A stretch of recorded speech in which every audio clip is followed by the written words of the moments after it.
Itu makanya kami sampaikan kemarin fakta yang mungkin menyakitkan itu, bahwa seluruh uang untuk renovasi itu dikeluarkan dan ditransfer oleh Ruben. Dan saya boralat, jumlahnya bukan 41, tapi 47. Ya, 47 kali. Jadi nilainya tidak ada dusta di antara kita, 11, sekian. Yang kami mau sampaikan adalah jangan katakan seperti apa yang dikatakan dalam video ini. Karena jejak digital kan ada.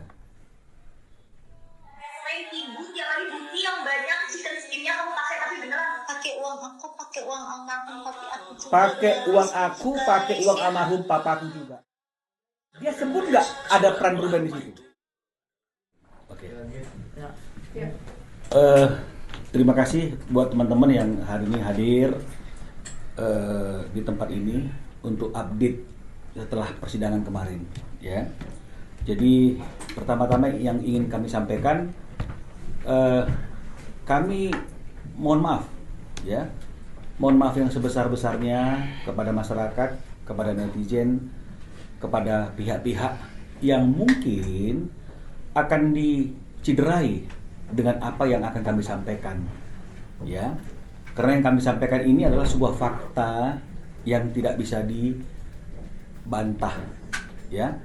Dan kalau ada di luar sana orang-orang yang tidak menyukai fakta, tidak menyukai kebenaran, dan mungkin itu menciderai, saya mohon maaf, ya.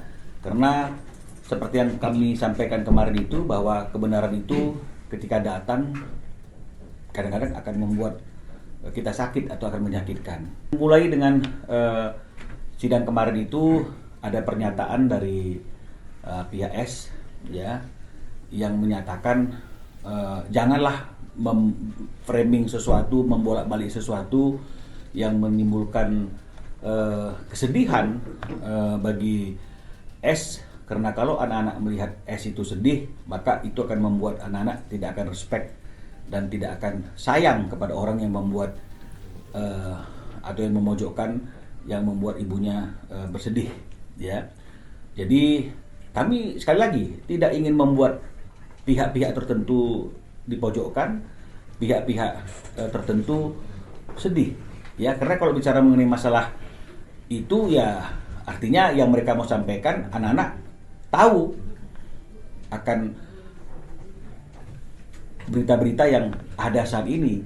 Tapi kalau memang misalnya anak-anak itu tahu, berarti kan karena diberitahu.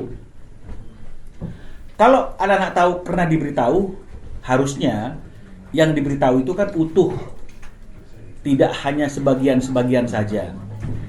Karena kalau misalnya yang diberitahukan itu utuh informasinya, mikir nggak sih anak-anak juga akan sedih ketika di awal-awal ayahnya juga dijatuhkan marwahnya dengan kata-kata cangcingcong, dengan kata-kata hewan, dengan hal-hal yang banyak sekali yang menjatuhkan ayahnya, tapi ayahnya pada waktu itu tidak bersuara. Apakah ini juga tidak akan menyakitkan dan menjadikan anak-anaknya?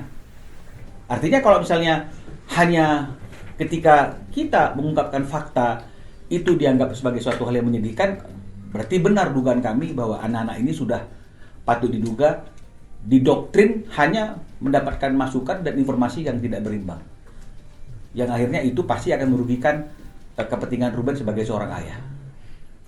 Dan artinya benar-benar anak-anak berada dalam kondisi yang tidak aman, dan betul-betul kita mohon agar ada suatu kebaikan yang membuat anak-anak ini dikeluarkan dari situasi yang seperti itu. Jangan menjadi satu alat untuk menyandera, jadi sandera untuk kepentingan tertentu. Itu yang kami ingin sampaikan. Yang kedua adalah banyak orang yang mengatakan kita suka mengungkit-ungkit gitu loh. Janganlah kebaikan itu diungkit-ungkit. Kita nggak mungkin-ungkit. Karena tidak akan ada asap kalau tidak ada api. Ya. Makanya saya katakan, kalau kita semakin banyak ngomong tapi tidak didasarkan oleh fakta, ketika fakta kebenaran itu keluar, tentu kita akan sakit. Kenapa sakit? Karena kebohongan kita terungkap. Ya. Jadi kalau misalnya dikatakan, apa salahnya kalau itu orang tuanya ada keahlian, yang nyalahkan siapa? Nggak ada yang nyalahkan. Boleh. Ruben oke kok. Yang menjadi kontraktor tuh ayahnya almarhum, almarhum ayahnya S gitu, kan ada masalah. Silakan dibayar. Yang kami mau sampaikan adalah jangan katakan seperti apa yang dikatakan dalam video ini, karena jejak digital kan ada. Ibu tiap hari bukti yang banyak chicken skinnya kamu pakai, tapi beneran pakai uang aku, pakai uang almarhum papi aku juga. Pakai uang aku, pakai uang almarhum papaku juga. Dia sebut nggak ada peran Ruben di situ?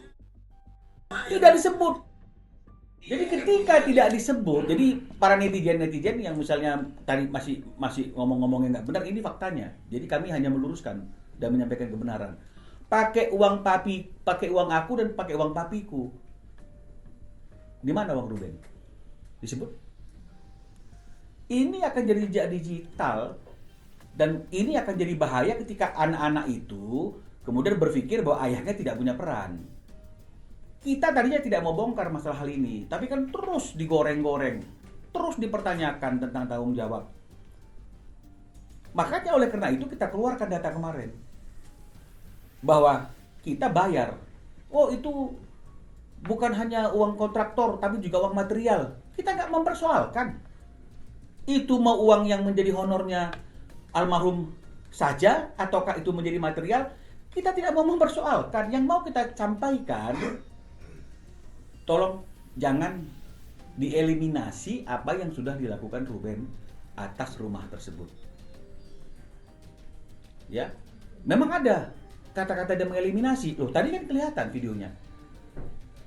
Uang aku dan uang papiku. Uang Ruben di mana? Itu makanya kami sampaikan kemarin fakta yang mungkin menyakitkan itu, bahwa seluruh uang untuk renovasi itu dikeluarkan dan ditransfer oleh Ruben. Dan saya boralat, jumlahnya bukan 41, tapi 47. Ya, 47 kali. Jadi nanti kalau mau cek abis kita ngobrol hari ini, bisa dicek, dihitung satu persatu, nengok ininya biar tahu bahwa itu bukan satu fotokopi yang kita rangkap 47, tapi memang ada 47 kali pengiriman. Jadi nilainya tidak ada dusta di antara kita, 11, sekian. Ya, ini dia. Sudah diperbaiki 47 kali, 11,3. Ya. Itu tentang rumah, tentang renovasi. Gak sempat baca? Dengerin aja. Klik icon text to speech, gak pakai ribet di okezone.com.